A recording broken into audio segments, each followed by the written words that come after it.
Me imagino que veis, ¿no? La conferencia de esta noche es Aprende a construir tu felicidad. Buenas noches a todos y a todas aquellas personas que estáis hoy aquí, en esta sala de Zoom de este centro espírita, para desarrollar una temática tan importante a la luz de la doctrina espírita, como es aprender a construir nuestra felicidad.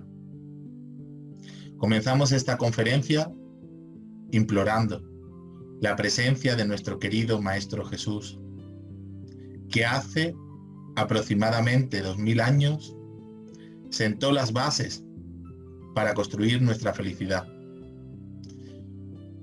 No es en los goces materiales, no es en los excesos, ni en las perturbaciones de toda índole, donde el hombre encontrará la felicidad que tanto anhela. Por eso hoy hay tantas dificultades que la humanidad afronta. Ante las dificultades que cada uno de nosotros percibe en su día a día, ante la enfermedad, ante la situación económica compleja, la situación política que muchos países afrontan en este momento de pandemia mundial, aparte de la violencia, el terrorismo, la perversión, la maledicencia, ante el dolor de la muerte orgánica que nos produce de nuestros seres queridos, muchos nos preguntamos cómo alcanzar la felicidad. ¿Será acaso la felicidad algo posible? Algo que sea real, tangible para nuestras vidas. La doctrina espírita, la propuesta consoladora que el Maestro Jesús nos regaló hace aproximadamente 2000 años, viene a entregarnos las herramientas, valiéndose del mensaje del Maestro, para que nosotros aprendamos a construir nuestra propia felicidad. Sí, la felicidad es una realidad que cada uno de nosotros puede construir, pero es necesario que cada uno de nosotros aprenda a conocerse primero a sí mismos y encontrar el camino que le permita alcanzar la paz y el equilibrio que tanto necesitamos. Surge una pregunta fundamental, una pregunta básica ante los ojos de todos. ¿Qué es la vida? Es una pregunta que el hombre se ha preguntado a lo largo de toda su historia. ¿Qué es realmente la vida? Para los materialistas, la vida no es más que el conjunto de una serie de moléculas, de átomos, que permiten que la conciencia se pueda desarrollar y poder, mediante una serie de procesos biológicos, experimentar las experiencias que naturalmente vivimos. Para los espiritualistas, la vida realmente trasciende a lo material. Es aquello que trasciende a lo que nosotros conocemos como el cuerpo físico y que es la responsable del orden en el universo. ¿Qué es la vida? El filósofo alemán Friedrich Nietzsche, en una de sus máximas obras, Así habló Zaratustra, dice: aquel que tiene un porqué para vivir se puede enfrentar a todos los cómo. Y la doctrina espírita, a través de la filosofía, puesto que su fuerza radica en la filosofía, como el maestro Allan Kardec señala en la obra El Libro de los Espíritus, en la conclusión sexta, nos viene a decir que la vida es realmente un todo. Es la suma de lo que vivimos aquí como encarnados, en este mundo material. Y es lo que vivimos nuestra verdadera vida, la vida en el mundo espiritual.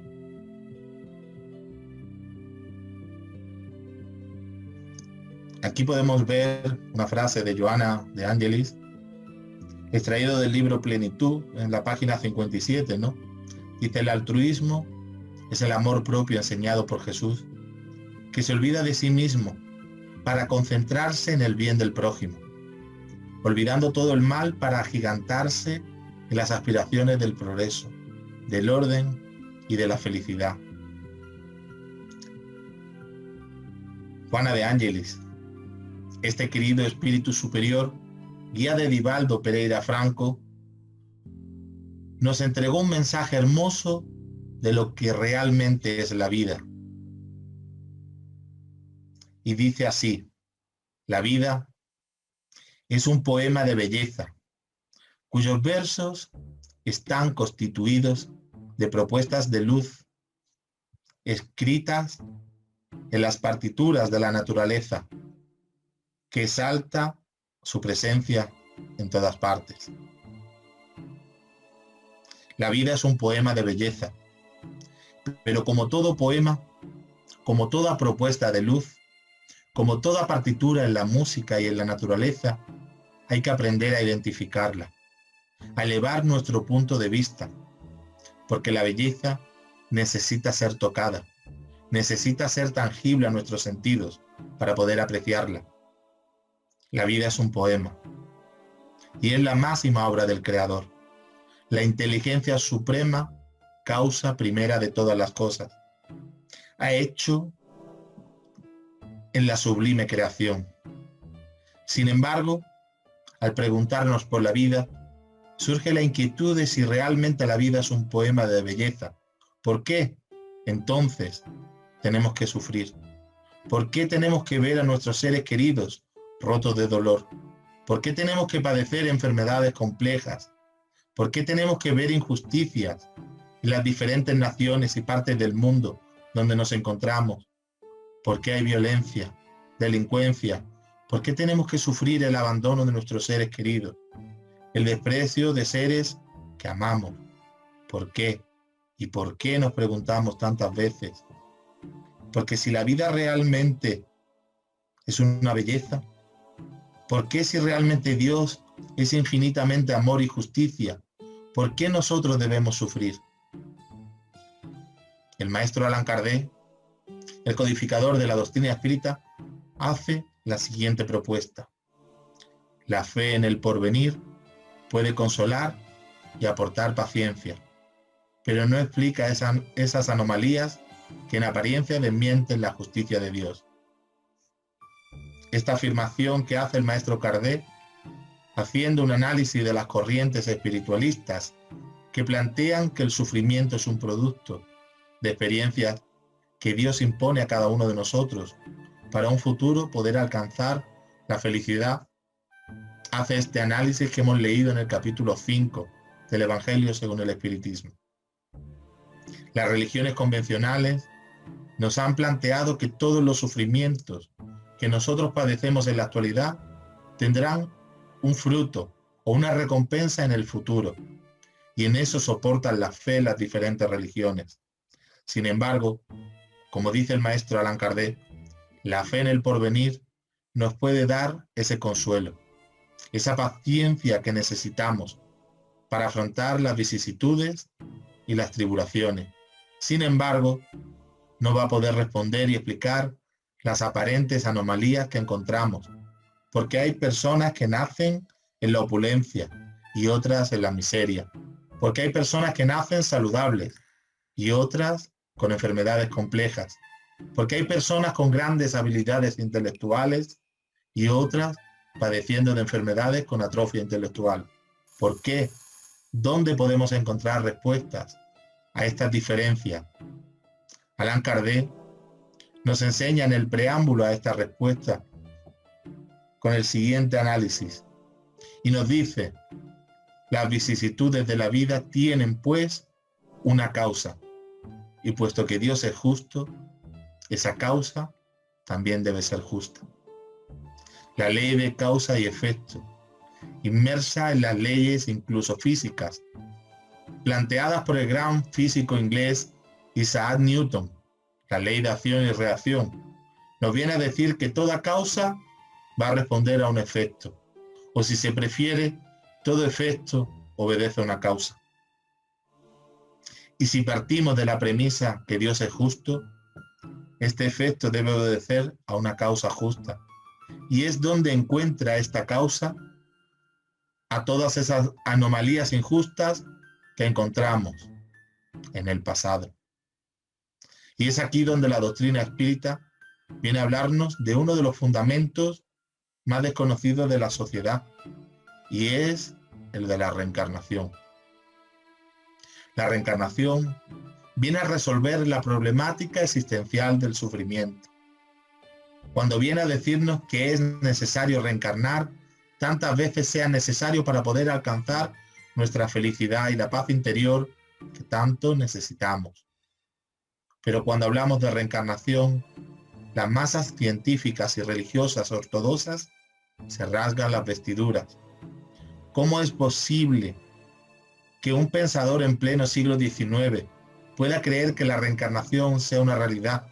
Pues la reencarnación desde el punto de vista filosófico es la única que nos permite a nosotros poder entender por qué existen las aparentes injusticias en nuestro presente y nuestra vida actual.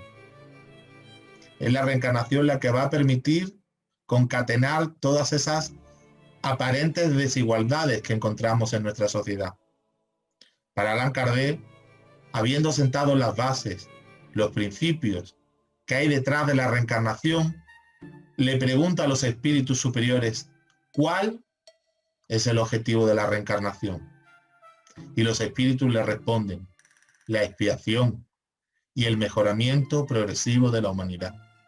Sin eso, ¿dónde estaría entonces la justicia?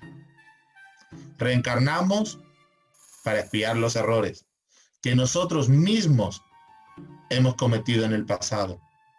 Pero la visión espírita no es una visión punitiva, en la que tenemos que vivir experiencias dolorosas y la vida es un sufrimiento, en la que hemos venido a sufrir porque nos hemos equivocado en el ayer, como desafortunadamente, algunas corrientes orientalistas plantean. No es sino una propuesta hacia el presente y hacia el futuro cuando nos dice que hemos venido también a progresar.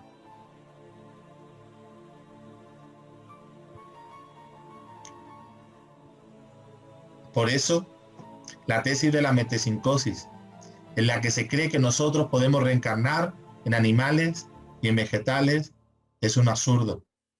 Ante la hipótesis o la tesis del mejoramiento progresivo, todos nosotros hemos reencarnado para expiar los errores del ayer y para mejorar progresivamente. Está ahí donde precisamente radica la justicia divina. Sin embargo, hay una pregunta que surge. ¿Qué es lo que nos impide a nosotros poder progresar?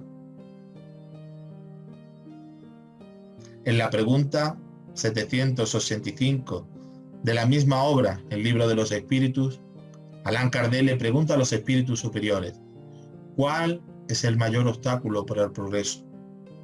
Los espíritus resumen la respuesta en lo siguiente: el orgullo y el egoísmo. Toda vez que nosotros imponemos el orgullo y el egoísmo en nuestros corazones, nos atrasamos en la senda evolutiva y el dolor viene para que nosotros identifiquemos el amor. Es entonces las desigualdades, los sufrimientos, un producto de nuestros propios actos y que permite Dios que cada uno de nosotros viva para poder depurar ese orgullo y ese egoísmo que no nos permite progresar.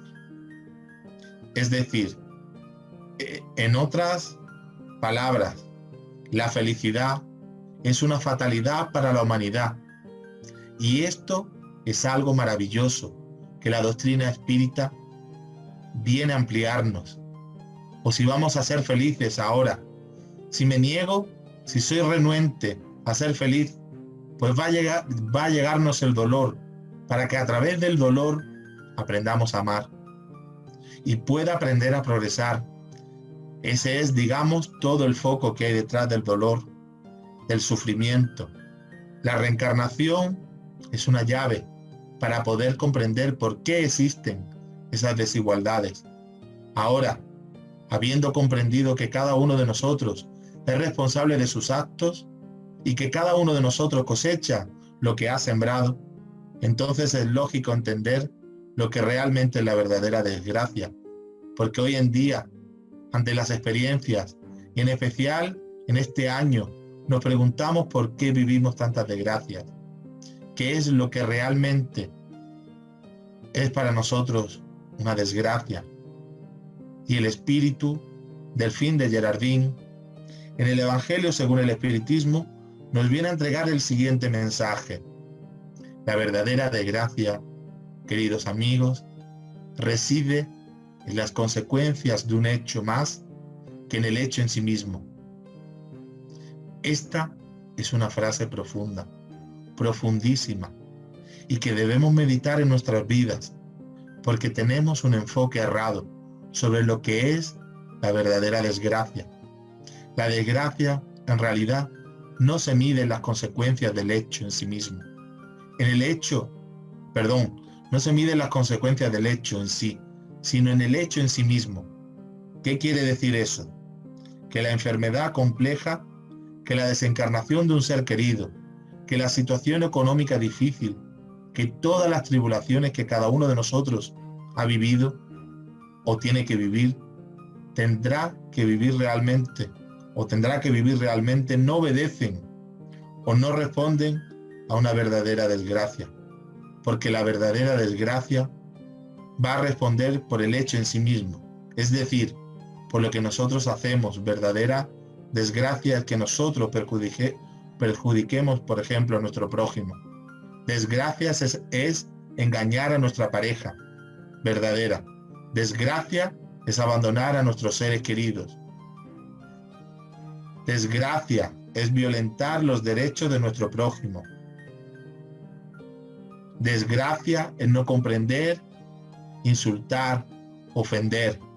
Desgracia es acarrear lágrimas en los ojos de los demás. Eso es lo que es una verdadera desgracia.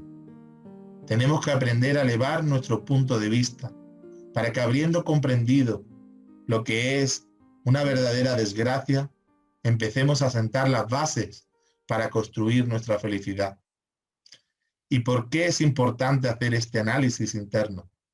Este análisis es importante hacerlo porque cuando nosotros no comprendemos que lo que llamamos o hemos llamado por tanto tiempo desgracias, realmente son oportunidades.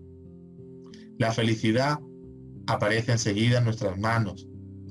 Al yo comprender que lo que estoy viviendo y que me acarrea dolor momentáneo no son más que oportunidades para crecer. Entonces, yo me antepongo ante la felicidad que inevitablemente voy a conquistar. Pero surge desde el punto de vista psicológico un inconveniente. Juana de Ángelis, en una de sus obras que conforman la serie psicológica, viene a hablarnos sobre el yo y la ilusión sobre cómo nosotros nos hemos engañado y nos ilusionamos de esa forma, nublando nuestra vida y alejándonos de nuestra felicidad. Dice Juana de Ángelis que viviendo en un mundo físico en el cual la ilusión de la forma confunde la realidad, es decir, lo que parece tiene predominio sobre lo que es visible y lo temporal dominan sobre los sentidos, en detrimento de lo no visible y trascendental.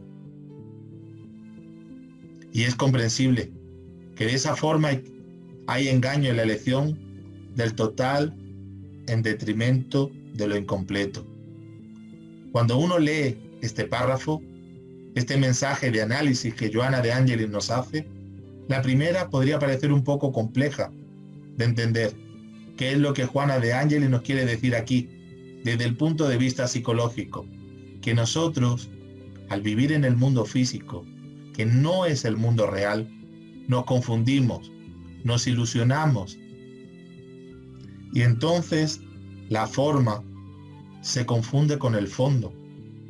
Lo visible y lo temporal, es decir, lo material, lo temporal, que es esta vida física, va a dominarnos en detrimento de lo que realmente es importante, lo no visible y lo atemporal, porque nosotros somos espíritus inmortales y es importante que nosotros despertemos de ese letargo en el que nos encontremos. Hay evidencias concretas, objetivas, tangibles, que demuestran que el espíritu es inmortal. Hay investigaciones numerosas que, por no ser objetivo de esta noche, no voy a mencionar, que demuestran que el espíritu es inmortal, que la vida continúa, que la reencarnación, la pluralidad de existencias es una realidad. Y ocurre que cuando nosotros nos enfocamos exclusivamente en un mundo donde la realidad no es lo que prima, nos engañamos. Y al engañarnos, elegimos de manera negativa e incompleta. Es importante que nosotros aprendamos a identificar nuestra realidad, porque cuando no identificamos nuestra realidad, nos tornamos juguetes de la nostalgia y de la depresión. ¿Y qué ocurre con la nostalgia y la depresión? Que vamos perdiendo poco a poco la libertad de movimiento, de acción y aspiración. Dado el resultado sombrío, nos refugiamos y muchos podrán decir si es que será realmente la depresión, la nostalgia, un producto de la descompensación hormonal en el cuerpo. Es realmente una cuestión del espíritu, pues realmente es una conjunción de ambos factores, pero que van a tener siempre su génesis en el espíritu. Es decir, la nostalgia y la depresión encuentran su raíz, su génesis en el espíritu, y se manifiestan naturalmente en el cuerpo a través de una descompensación en nuestro sistema o en nuestra producción de hormonas. Entonces, es importante que nosotros identifiquemos nuestra verdadera realidad. ¿Por qué? Porque la depresión es acompañada casi siempre de la pérdida de fe. De la pérdida de fe en sí misma, en las demás personas y en Dios. Y cuando esto ocurre, querido amigo, hay problemas. Yo quiero hacerte una invitación, tú que me escuchas. Reflexiona sobre lo que es tu vida. Si crees realmente que te enfrentas a ti mismo, has vivido esas experiencias dolorosas y crees que no puedes más. Si sientes que has perdido la fe en ti mismo, si sientes que ya no crees en las demás personas, si sientes que has perdido la fe en Dios, si la respuesta es positiva, pues revísate, porque muy probablemente estás sumido en una depresión. Y la depresión nos hace perder nuestra libertad de acción, del movimiento, de aspiración. Se pierde el sentido existencial. Por eso es importante que nosotros identifiquemos cuáles son las herramientas que tenemos para poder liberarnos de esa nostalgia, de esa depresión, y poder ir encaminándonos en la escalera de la felicidad que nos está esperando. Es importante que entendamos cuál es el mecanismo de la vida. La vida no tiene prisa. Al día le sigue la noche y a la noche le sigue un nuevo día. El sol brilla sobre buenos y malos, con la misma intensidad. Así también lo hace el amor de nuestro Padre. Es importante que nosotros nos conectemos con la fuente creadora, con la fuente divina, y entendamos que la vida sigue un flujo natural, que tenemos que aprender a aceptarla tal y como es. Uno de los procesos fundamentales para poder ir conquistando la felicidad es aprender a aceptar la realidad, la realidad que cada uno de nosotros vive. Hoy puede haber tristeza, la tristeza natural mañana, puede haber una alegría, y la vida va a tener todas esas experiencias. Cada una va a ser en el momento preciso y en el espacio preciso. Y todo va a estar siempre regido por el amor de Dios. Porque como el Maestro Jesús decía, no se mueve una sola hoja sin la voluntad de nuestro Padre. Esta es una frase con una profundidad impresionante. No se mueve una sola hoja por la acción del viento. Una sola hoja se mueve sin la voluntad del Creador. Entonces debemos reflexionar. Si no se mueve una sola hoja, por más minúscula que sea, sin la voluntad de Dios, ¿cómo entonces va a suceder cosas en nuestra vida sin la voluntad de Dios? Es la pregunta que debemos hacernos. Todo cuanto nos sucede obedece a un plan divino y a un plan que obedece al amor y a la justicia. Viktor Frankl, este psiquiatra que tuvo que padecer las ignominias de los campos de concentración, especial en Auschwitz, tiene una frase en una obra que es considerada por el Washington Post, el New York Times, como una de las 100 obras más influyentes en toda la historia: El hombre en búsqueda de sentido. Viktor Frankl, en esta obra, después de padecer un sinnúmero de padecimientos, de ignominias, en este campo de concentración nos dice: las circunstancias externas pueden despojarnos de todo, menos de una cosa: la libertad de elegir cómo responder a esas circunstancias. Fijaos, vuelvo a repetir la frase: las circunstancias externas pueden despojarnos de todo, menos de una sola cosa: la libertad de elegir cómo responder a esas circunstancias. Eso quiere decir que yo no puedo controlar las experiencias que voy a vivir. Yo quisiera que mi familiar no desencarnara, que el ser que amo, mi padre, mi madre, mis hijos, no desencarnaran, pero es algo que yo no puedo controlar. Elegir: yo quisiera que mis hijos me amaran. Yo quisiera vivir en una nación donde primara la justicia, pero es algo que yo no he elegido. La vida me impuso el lugar donde he vivido.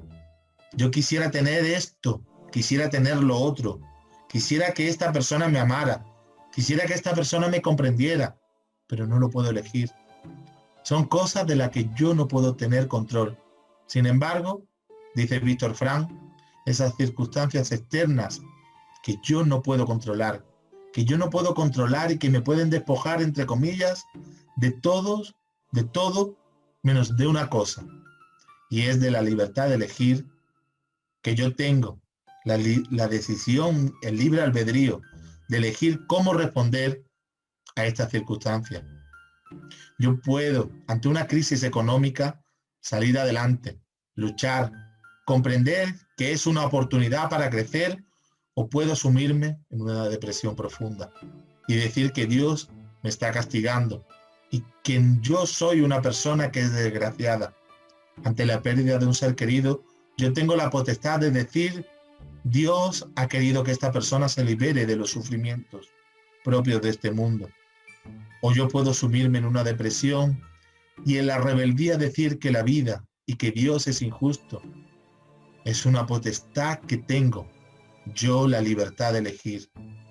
Entonces, la felicidad no es algo que viene a mi vida como algo fortuito, como algo externo, sino que es algo que construyo yo, que construimos nosotros a través de nuestra propia capacidad de decidir, de elegir.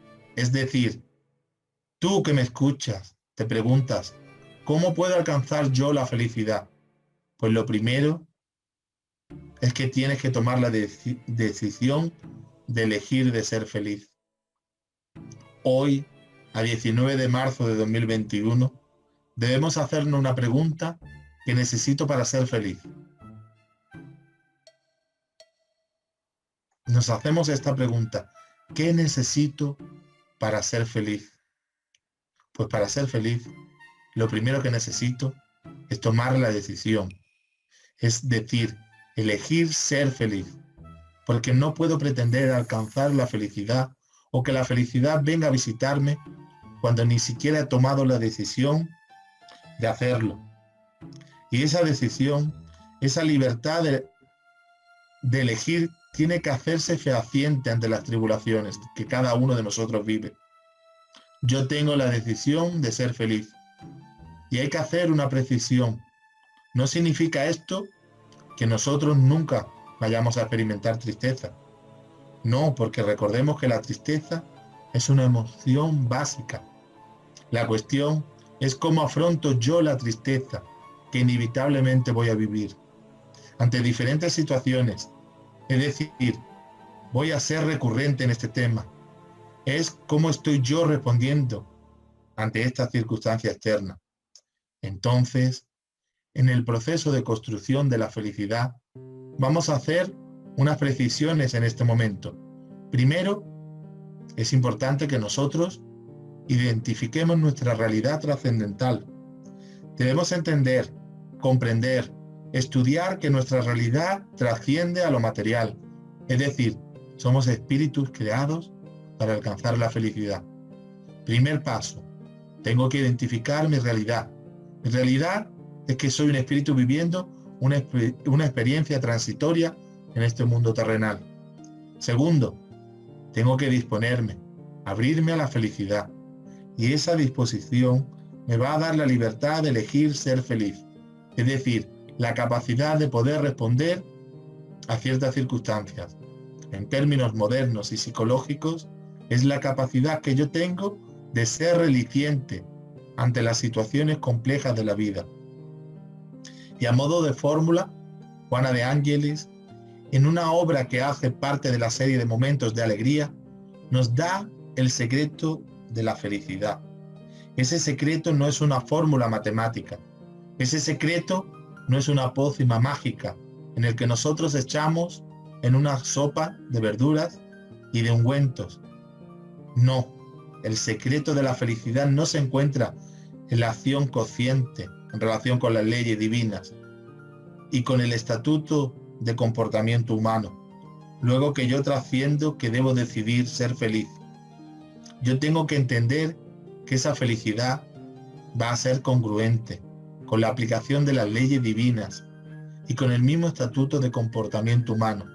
Es decir, tengo que aprender a trabajar, tengo que aprender a ser equilibrado, tengo que aprender a ser justo, tengo que aprender a ser amoroso, tengo que aprender a ser caritativo, a comprometerme con la sociedad en las diferentes áreas de servicio en el que me encuentre, como ingeniero, como político, como médico.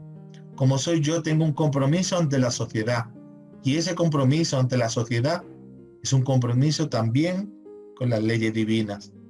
Porque cuando yo me comprometo con la justicia, cuando me comprometo con el bien de mi hermano, de mi prójimo, sin importar qué esté haciendo ese prójimo, yo estoy siendo consciente de mi realidad.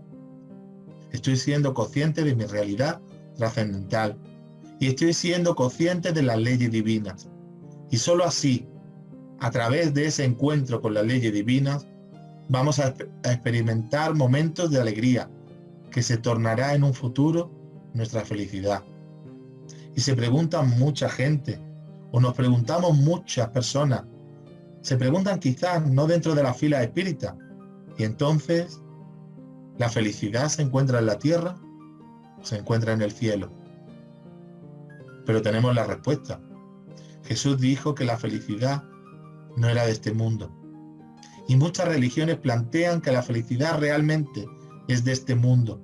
Y plantean que en un día no muy lejano, un día que se ha denominado como el día del juicio final, los muertos se levantarán y viviremos todos felices aquí en la tierra. Otros plantean que realmente la felicidad no se experimentará nunca aquí, en la tierra, sino que se experimentará en el mundo espiritual, en el cielo. Y la pregunta es, ¿dónde se encuentra? ¿Dónde está la felicidad? ¿Dónde se encuentra el cielo? El espiritualista Emanuel Swedenborg tiene una frase muy propicia y justa para estos momentos. Swedenborg decía que el cielo está donde el hombre ha colocado su corazón. Fijaos qué frase. El cielo está donde el hombre ha colocado su corazón. Es decir, la felicidad está donde tú coloques tu corazón. Ante el sufrimiento, ante el dolor, ante las pruebas puede instalar la felicidad en tu corazón. El reino de los cielos lo puede instalar en tu corazón. El reino de los cielos no es un lugar.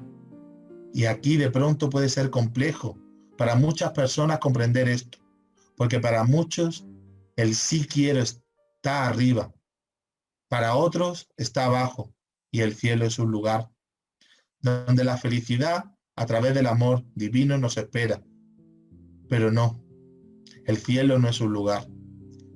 El cielo es ese sentimiento que has colocado en tu corazón, porque en medio del sufrimiento, en medio del dolor, podemos ser felices. Mohandas Karamchand Gandhi Mohandas, más conocido como Mahatma Gandhi, alcanzó la felicidad ante los diferentes dolores que tuvo que padecer. La Madre Teresa de Calcuta fue otro gran ejemplo. Francisco de Asís, un ejemplo magnífico. Y Jesús fue el ejemplo que en medio de los padecimientos se puede ser realmente una persona feliz. Cuando nosotros identificamos el concepto que inicialmente desarrollé, que la vida es un poema, el que vemos aquí en pantalla, aparece la gratitud en nosotros. La gratitud es la firma de Dios colocada en su obra. Cuando la gratitud echa raíces en el sentimiento humano, logra proporcionar armonía interna, nos libera de los conflictos, nos proporciona salud emocional, porque se destaca como una estrella en la inmensidad sideral. Esto es un poema, lo que Juana de Angelis nos entrega aquí. La gratitud, dice ella,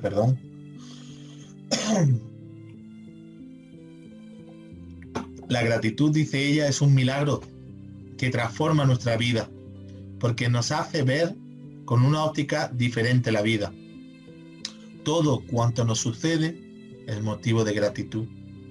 Cuando aprendemos a ser agradecidos, aprendemos a ver oportunidades. Ya no vemos problemas, sino que vemos desafíos. Esto que hoy me está sucediendo es una oportunidad.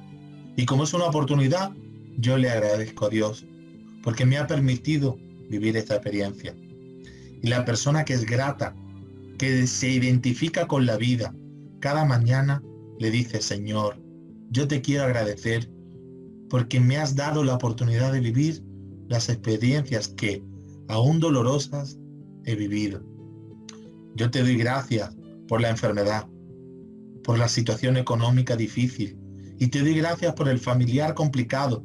Te doy gracias porque hoy sé que es una bendita oportunidad que me has dado para poder conquistar mi felicidad. Porque cuando aprendo a ser consciente, identificarme con mi realidad, es decir, cuando la gratitud, que es la firma de Dios, anida en mi corazón, la vida empieza a ser un poema para mí. La vida empieza a ser un poema para mi propia vida. Y entonces empiezo a ver la vida con felicidad. Ya soy una persona alegre. Empiezo a ver la vida con unos ojos totalmente diferentes. Empiezo a ver la vida como una gran oportunidad, como un niño. Ya entonces la vida es un desafío que cada día tenemos que aprender a vivir. Es una oportunidad. Eleva tu punto de vista, mi querido amigo, que me escuchas. Elévalo. Eleva y notarás que la vida está cantando para tu felicidad, para tu paz interior.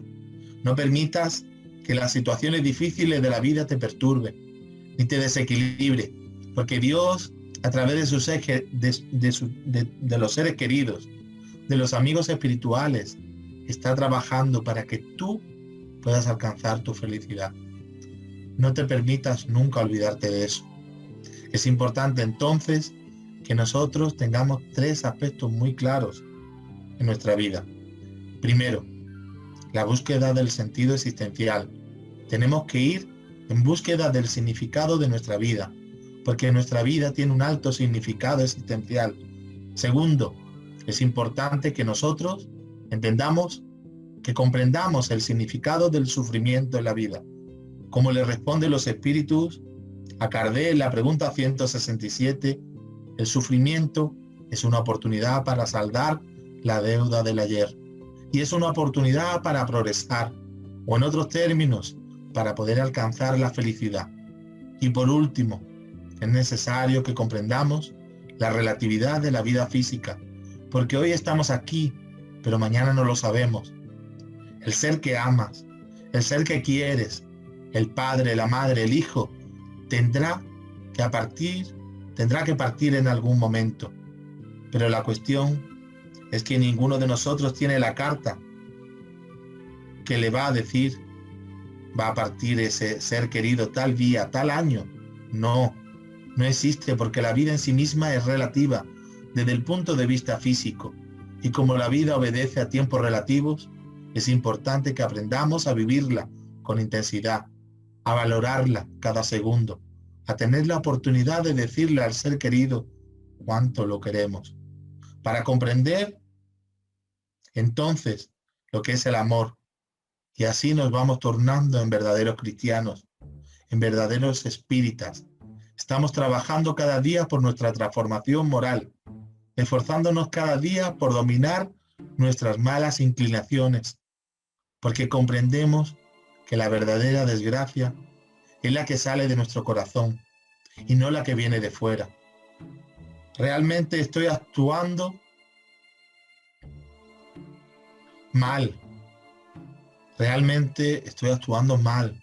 Soy una persona que miente, que engaña, que es injusta, que hace sufrir a las demás personas. Pues realmente eso es una verdadera desgracia. Estar viviendo situaciones difíciles, agradece, porque son oportunidades que te van a ayudar a liberarte y a crecer. Y eso es lo que es verdadero, eso es lo que hace el verdadero espírita.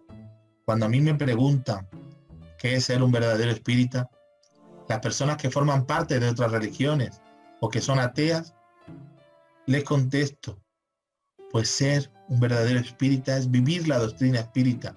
Y vivir la doctrina espírita es vivir cada día por ser una mejor persona. Trabajar cada día por luchar con aquello que no está bien en nosotros, que no está bien en mí. Ser un verdadero espírita es ser un verdadero cristiano.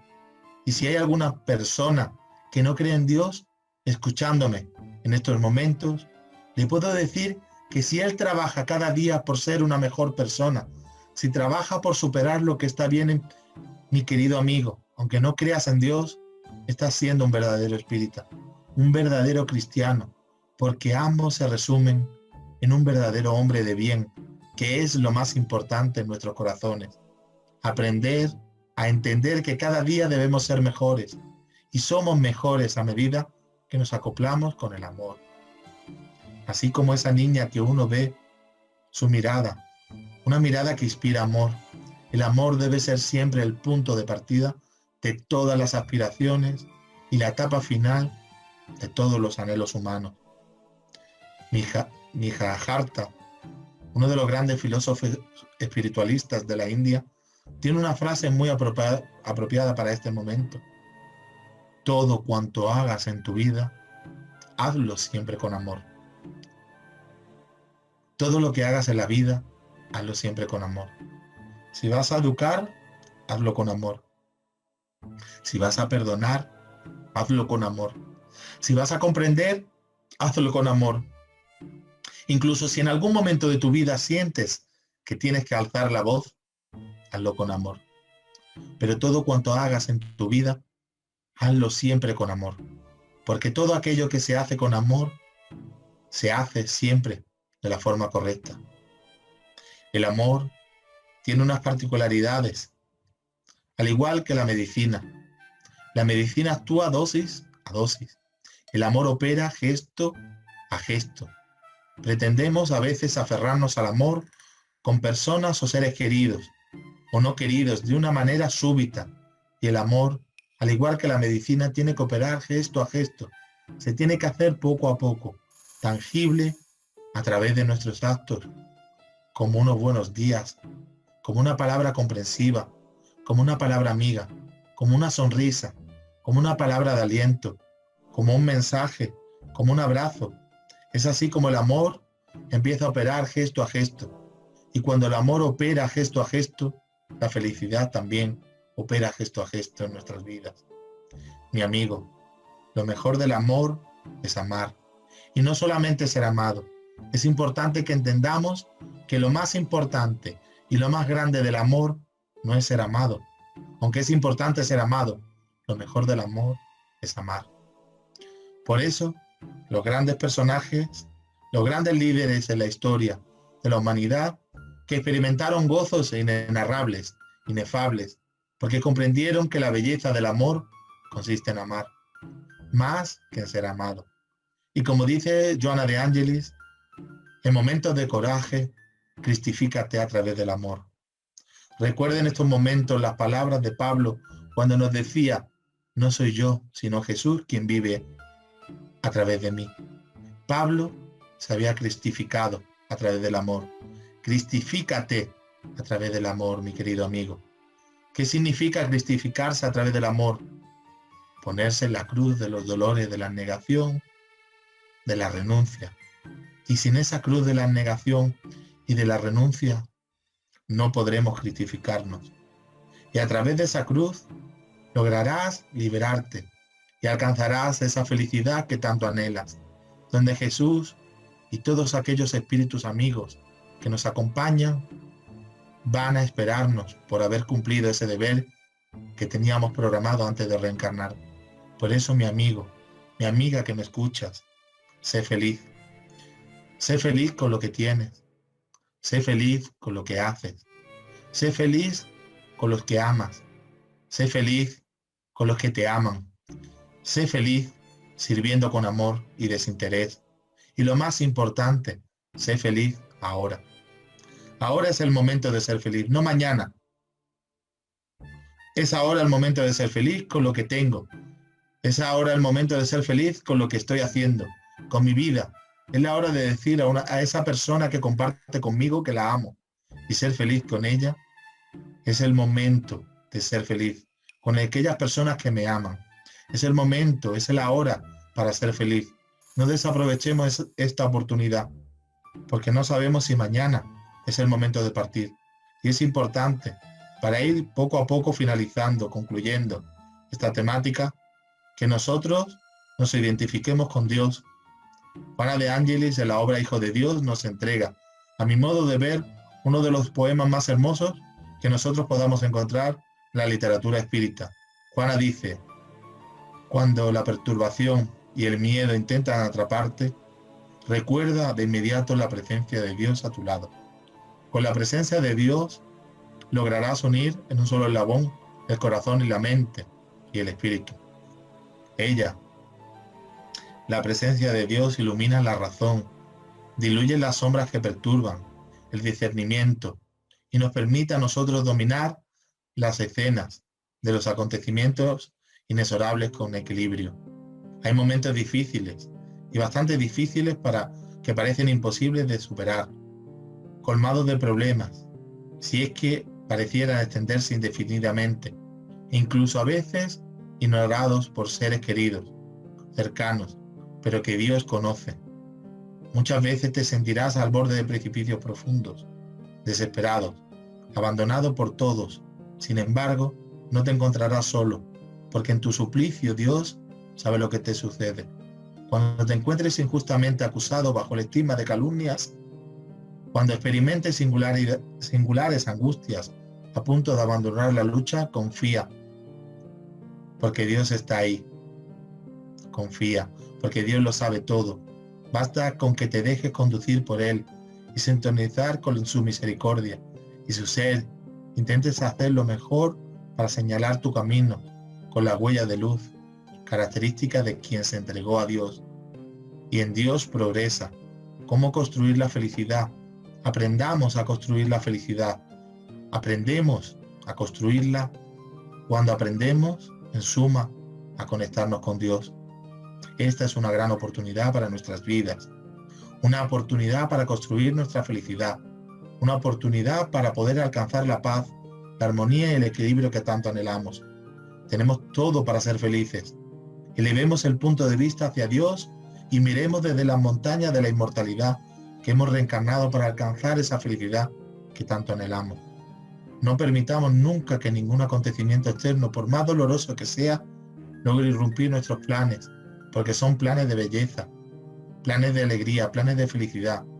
Tú que me escuchas, querido amigo, y ya voy acabando, que sé que quedan pocos minutos, quiero que sepas que Dios, que el Maestro Jesús y que tus amigos espirituales desean lo mejor para ti.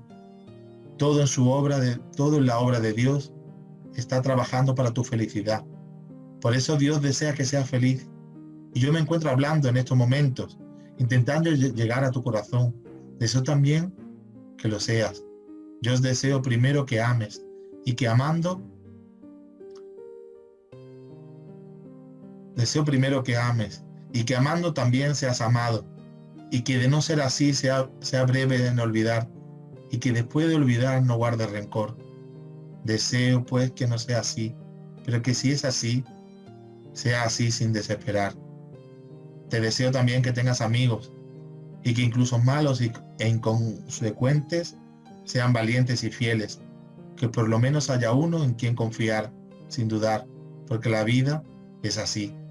Te deseo también que tengas enemigos, ni muchos ni pocos, en la medida exacta, para que algunas veces te cuestiones tus propias certezas y que entre ellos, entre tus enemigos, haya por lo menos uno que sea justo, para que no te sientas demasiado seguro.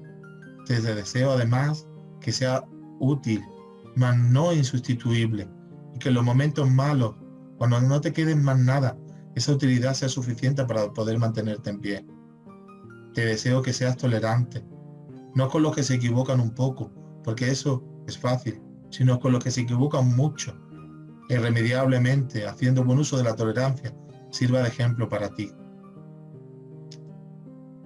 Deseo también que ames a tus seres queridos y que logren vivir esa vida con intensidad que mereces.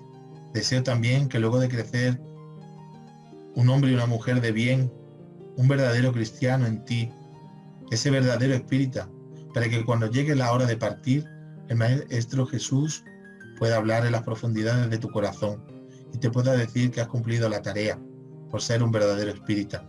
Si todas estas cosas, mi querido amigo y mi querida amiga que me escucha, te llegaran a suceder, entonces no tendría más nada que desearte. Muchísimas gracias por todo, por vuestra atención y que la paz de Dios sea siempre con vosotros. Muchas gracias. Seamos felices.